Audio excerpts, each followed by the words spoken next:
Bom dia, meus irmãos, graça e paz, que Deus em Cristo nos abençoe muito para o louvor da sua glória. Muito bom estar com os irmãos e hoje nós vamos ler 1 João, capítulo de número 5. Oremos e peçamos ao Senhor que fale conosco. Amado Deus, muito obrigado mais uma vez pela manhã que o Senhor nos deu. Quero agradecer por tua bondade, graça e misericórdia conosco e pedir que o Senhor, por meio do teu Espírito, através da tua palavra, fale, Senhor, ao nosso coração. Cuida de nós, é a minha oração no nome de Jesus. Amém. Amado irmão, abra sua Bíblia então, em 1 João, capítulo de número 5, ou então acompanhe a leitura aí do seu computador, tablet, smartphone, por aí vai. Hoje nós vamos ver aqui do capítulo 5 que a comunhão com Deus de amor, ela é desfrutada pela segurança baseada na crença correta e também documentada de Jesus. Diz assim, o versículo de 1 a 5. Todo aquele que crê que Jesus é o Cristo é nascido de Deus. E todo aquele que ama ao que o gerou, também ama ao que dele é nascido. Nisto conhecemos que amamos os filhos de Deus, quando amamos a Deus e praticamos os seus mandamentos. Porque este é o amor de Deus, que guardemos os seus mandamentos. Ora, os seus mandamentos não são penosos, porque todo que é nascido de Deus vence o mundo. E esta é a vitória que vence o mundo, a nossa fé.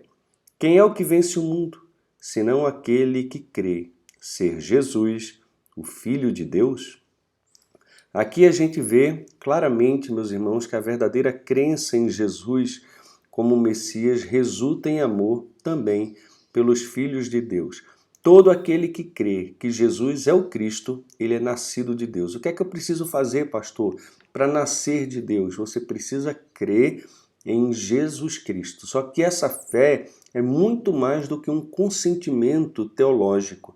É muito mais do que simplesmente uma questão de convicção ou de confissão. É uma questão de submissão a Cristo como Senhor. Essa fé que salva, essa fé que nos leva a nascer de novo, ela naturalmente virá acompanhada por uma transformação interna que nos conduz a um desejo de viver para Deus e de obedecer a sua palavra. E isso está diretamente relacionado à demonstração de amor aos irmãos. Todo aquele que ama ao que o gerou, que ama a Deus que nos gerou, ama também ao que dele é nascido. Aquele que nasceu de Deus, aquele que crê em Jesus, esse é amado por aqueles que foram gerados por Deus e também nasceram de Deus. Então, na igreja, não pode existir falta de amor entre os irmãos. Quem nasce de Deus ama também aqueles que de Deus nasceram. Continuando aqui, o versículo 2 a 5 mostra que o verdadeiro amor ele se evidencia na obediência aos mandamentos de Deus por meio da fé, que produz a vitória sobre a antiga conduta pecaminosa. Nisto conhecemos que amamos os filhos de Deus, quando amamos a Deus e praticamos os seus mandamentos. Então, como eu sei que eu amo os filhos de Deus?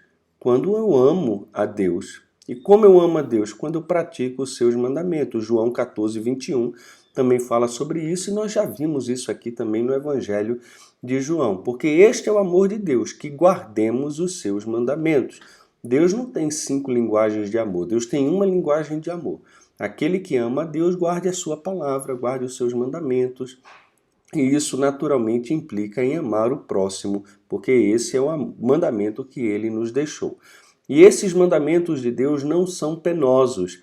E isso aqui parece tão estranho porque nós temos tanta dificuldade, na verdade, em obedecermos os mandamentos do Senhor.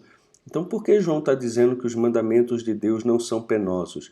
Porque uma vez que Jesus vem viver a vida cristã por nosso intermédio, 1 João 4, 9, que nós já lemos ontem, né, mostra que o poder para essa vida cristã não está em nós, meus irmãos, mas está no Senhor. Se Ele age através de nós, mudando o nosso interior e nos conduzindo a essa vida de santidade, então isso não deveria ser um peso para nós.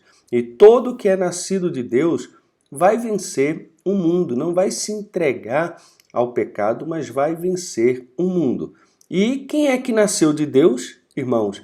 Não é exatamente aquele que crê que Jesus é o Cristo? Esse não é o nascido de Deus?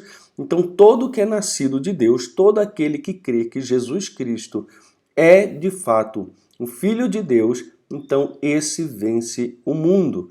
E essa é a vitória que vence o mundo, a nossa fé. Quem crê em Jesus vence o mundo, porque nasceu de Deus e tem poder dentro dele, dado pelo próprio Senhor Jesus, para viver uma vida que agrada a Deus. Deus nunca vai mandar eu e você fazermos alguma coisa que Ele mesmo não nos capacite a cumprirmos o seu mandamento.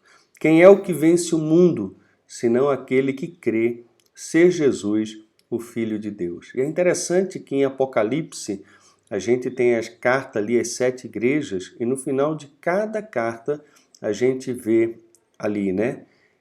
Ao vencedor darei, ao vencedor, ao vencedor, ao vencedor. E quem é o vencedor para João? O vencedor para João é aquele que crê ser Jesus, o Filho de Deus. Esse é nascido de Deus. Esse não é que não tem dificuldade. Para ele é mais fácil cumprir os mandamentos de Deus, porque agora ele tem uma força vital dentro dele que o impele a viver para Deus e para a glória do Senhor. Então, esse é o vencedor, é esse que vence o mundo. Aqui nós temos o tríplice testemunho a respeito do Senhor Jesus. E a certeza cristã se baseia nesse testemunho fiel a respeito de Jesus que foi oferecido pelo próprio Deus. Olha aqui. Este é aquele que veio por meio de água e sangue, Jesus Cristo. Não somente com água, mas também com água e com sangue. E o Espírito é o que dá testemunho, porque o Espírito é a verdade. Pois há 3 que dão testemunhos: no céu, o Pai, a Palavra e o Espírito Santo. E estes 3 são um. E 3 são os que testificam na terra: o Espírito, a água e o sangue. E os 3 são unânimes num só propósito. Se admitimos o testemunho dos homens, o testemunho de Deus é maior. Ora, este é o testemunho de Deus, que ele dá acerca do seu Filho. Aquele que crê no Filho de Deus tem em si o testemunho. Aquele que não dá crédito a Deus o faz mentiroso, porque não crê no testemunho que Deus dá acerca de seu Filho. E o testemunho é este, que Deus nos deu a vida eterna, e esta vida está no seu Filho. Aquele que tem o Filho tem a vida, aquele que não tem o Filho de Deus não tem a vida. Então nós temos aqui, meus irmãos,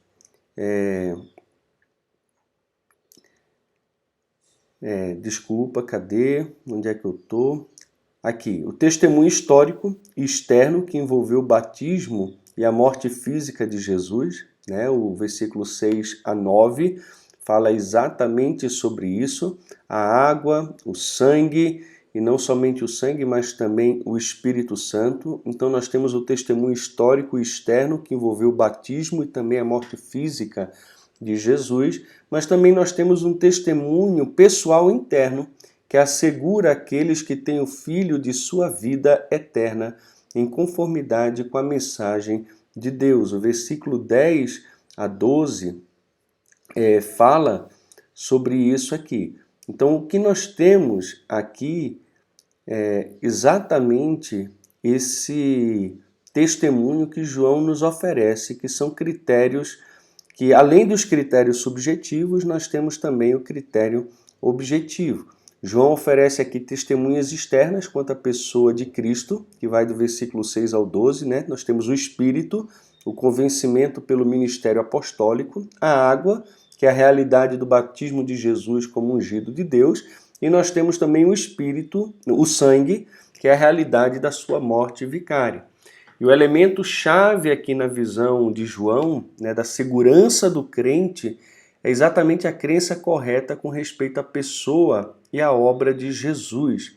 E tal segurança aqui é demonstrada por meio de uma oração ousada que ele vai fazer e confiante, que muda também a vida, desviando irmãos aí de padrões destrutivos de comportamento.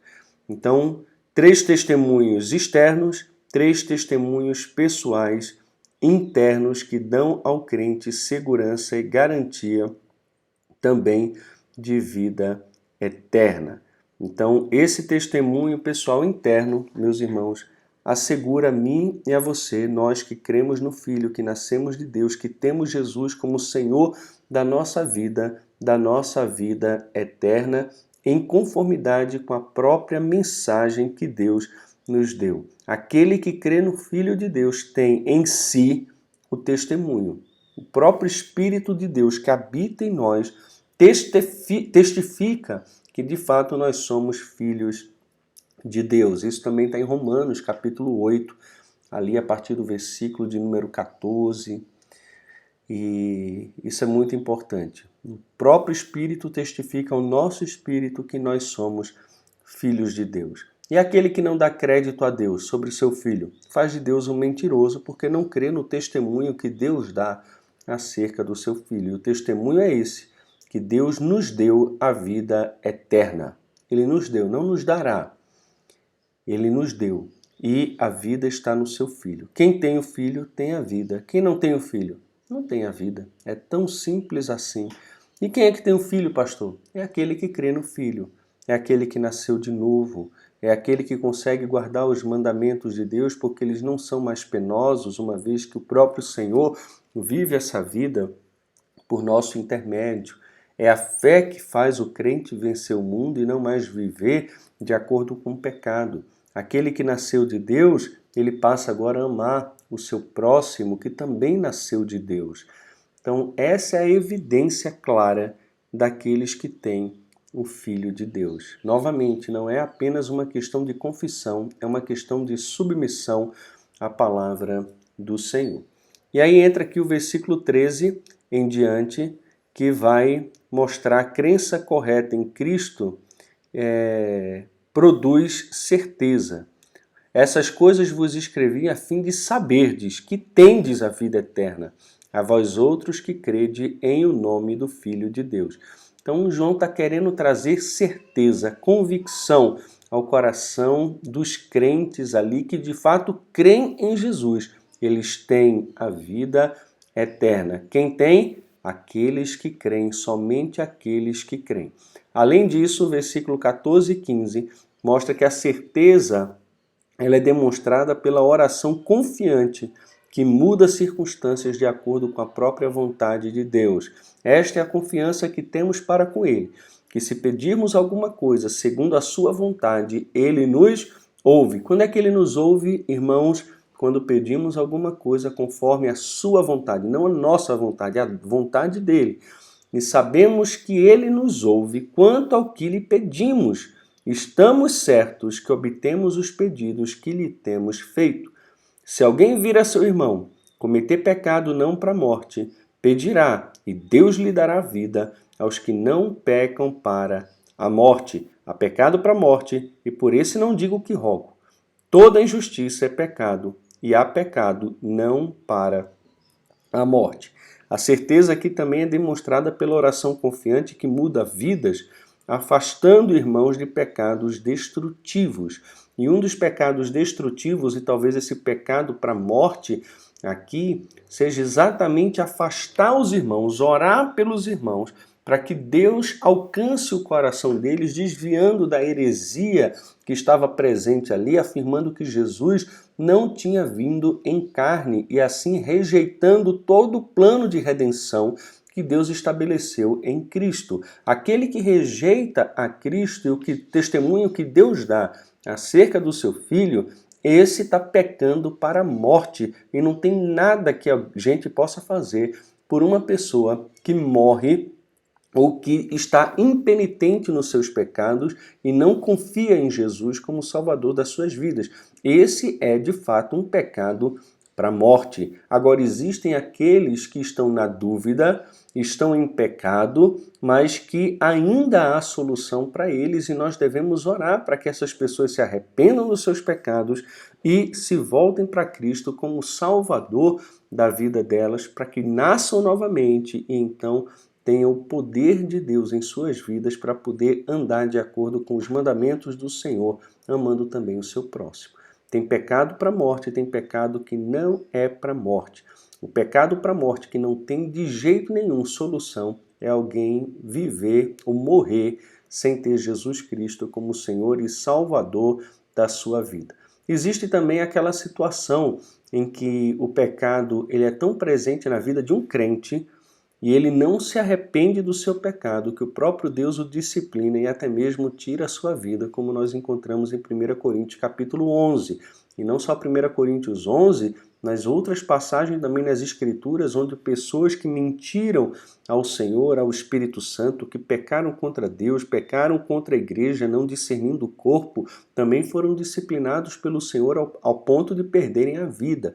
Então, existem pecados que até a própria igreja comete, que Deus determina a disciplina e até mesmo a morte dessa pessoa por causa do mau testemunho que ela está dando.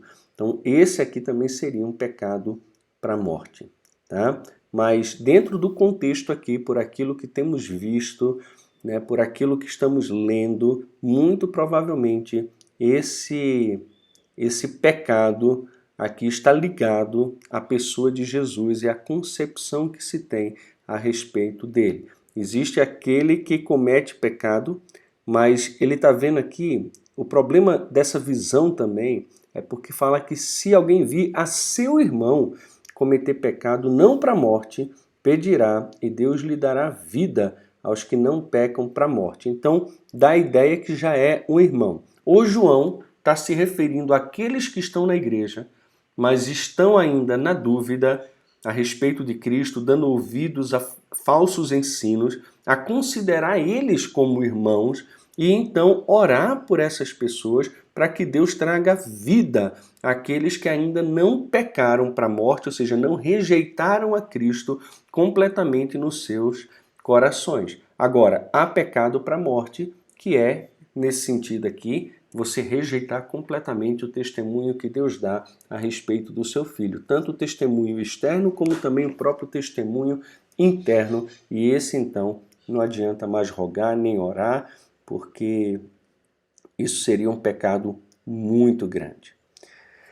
E, continuando aqui, versículo 18 em diante, 18 até o 21, que marca o epílogo aqui, mostra que as realidades conhecidas da fé cristã exigem que os crentes repudiem todas as falsas concepções de relacionamento com Cristo e também com Deus. O novo nascimento do crente aqui o capacita a manter-se afastado do pecado e também do controle de Satanás. Sabemos que todo aquele que é nascido de Deus não vive em pecado. Ele peca, mas não vive em pecado. Antes, aquele que nasceu de Deus o guarda, e o maligno não lhe toca. Então veja só o que está dizendo aqui. O novo nascimento do crente vai capacitar esse crente a manter-se afastado do pecado e também do controle de Satanás. O maligno nem sequer o toca porque ele é nascido de Deus e Deus então o guarda. E essa nova posição do crente o coloca também sob a autoridade paterna de Deus em contraste com o domínio do mundo por Satanás. Sabemos que somos de Deus e que o mundo inteiro está prostrado, jaz no maligno. Quem não é de Deus, quem não crê de Deus, quem não nasceu de Deus está no maligno, né? Ele controla essas pessoas, o espírito da potestade do ar atua nos filhos da desobediência e vivem para satisfazer e fazer a sua vontade. E o versículo 20 mostra que o discernimento espiritual do crente, suprido pelo Filho de Deus encarnado, garante também o conhecimento experimental do Messias, que é o verdadeiro Deus e também a verdadeira vida. Também sabemos que o Filho de Deus é vindo e nos tem dado entendimento para reconhecermos o verdadeiro. E estamos no verdadeiro, em seu Filho, Jesus Cristo. Este é o verdadeiro Deus e a vida eterna. Filhinhos, guardai-vos dos ídolos.